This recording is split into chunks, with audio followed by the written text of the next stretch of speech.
I was 28 when I bought my first cottage. It felt like I'd finally found my escape. Quiet mornings with coffee by the lake, long summer evenings where the sun seemed to hang in the sky just for me. Not long after moving in, I met my neighbor. He was a single man in his 50s, tanned and easygoing. We hit it off fast. That first summer, we spent hours together, painting cottages, moving furniture, fixing little things. Every Saturday night, I had him over for dinner. I cooked steaks, fresh fish, open expensive wine. He never brought anything, not a bottle of wine, not even a loaf of bread, and he never invited me to his place. Still, I saw him as a good friend.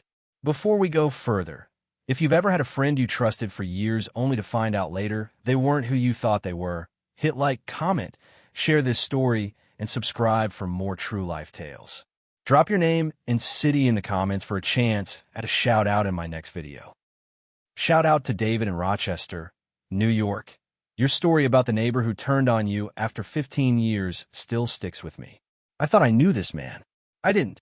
From the very first summer, there was one thing I could never ignore: the smell from his septic tank. It was old, leaking into the lake, and carried that sour sewage stench that just clung to the air. Every year, I'd politely remind him he should replace it. I never pushed.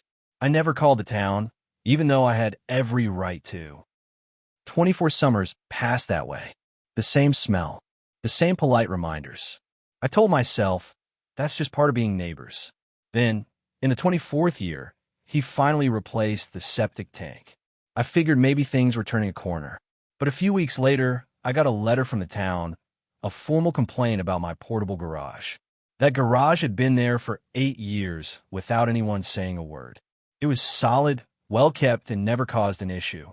Now, suddenly it was a problem? I asked the other neighbors if they'd filed the complaint. Everyone said no, including him. And I believed him. At the time. The next year, we took the garage down. Not because of the complaint, but because another neighbor had been storing things in it and needed them back. That summer, I started a new project. I built an outhouse and a small cabin extension, a proper addition to the cottage. I kept it quiet. No announcements. No fanfare. Only a few close neighbors knew. And of course him. For months later, he came back to his summer cottage. I showed him the outhouse, thinking maybe he'd have a joke or a compliment. He barely reacted. No smile, no opinion, just nothing. The very next day, I got a call from the town. Another complaint, this time about the outhouse. That was all I needed to know. 2 decades of me living with his sewage leaking into the lake without saying a word. And now, twice in 2 years, he'd gone behind my back to report me over perfectly legal projects. It wasn't just petty, it was deliberate, and it changed everything between us. I didn't wait long. The next evening, I walked over to his place and told him straight, I've put up with your septic tank smell for over 20 years without once calling the town. I've treated you like family, and now you've reported me. Twice. I told him I felt more hurt by his actions than I did by my own divorce. That all those Saturday night dinners, all the work I'd done helping him, it meant nothing if this was how he was going to treat me. He didn't deny it. He didn't apologize. He just stood there like nothing had happened. A few weeks later, I found out he'd been talking to my ex-wife for years, telling her details about my dating life, who I saw, when they visited, even their names.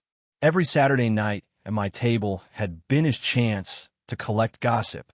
That was it for me. I told him we were done. Whatever friendship we'd had was over. After 24 years, I finally saw him for who he really was. It's been 6 years since that day. He still tries to report me to the town whenever I start a new project. The difference now is every single build I do is fully legal, signed off by professionals. His complaints go nowhere, but the real damage wasn't in the paperwork. It was in losing someone I thought I could trust.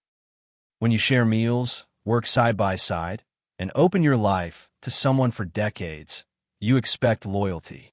What I learned is that some people will take your kindness, your generosity, and your silence, and use them as weapons when it suits them. So here's what I've taken from it. Friendships should be a two-way street. If they're not real. Just because someone's nice to your face doesn't mean they have your back. Protect your space, your privacy, and your peace. even for people you think are safe. If you've ever had someone you trusted for years turn out to be the one working against you, hit like, comment, share this story, and subscribe for more true life experiences. Drop your name and city in the comments for a chance to be shouted out in my next video. Some snakes don't hiss. They smile.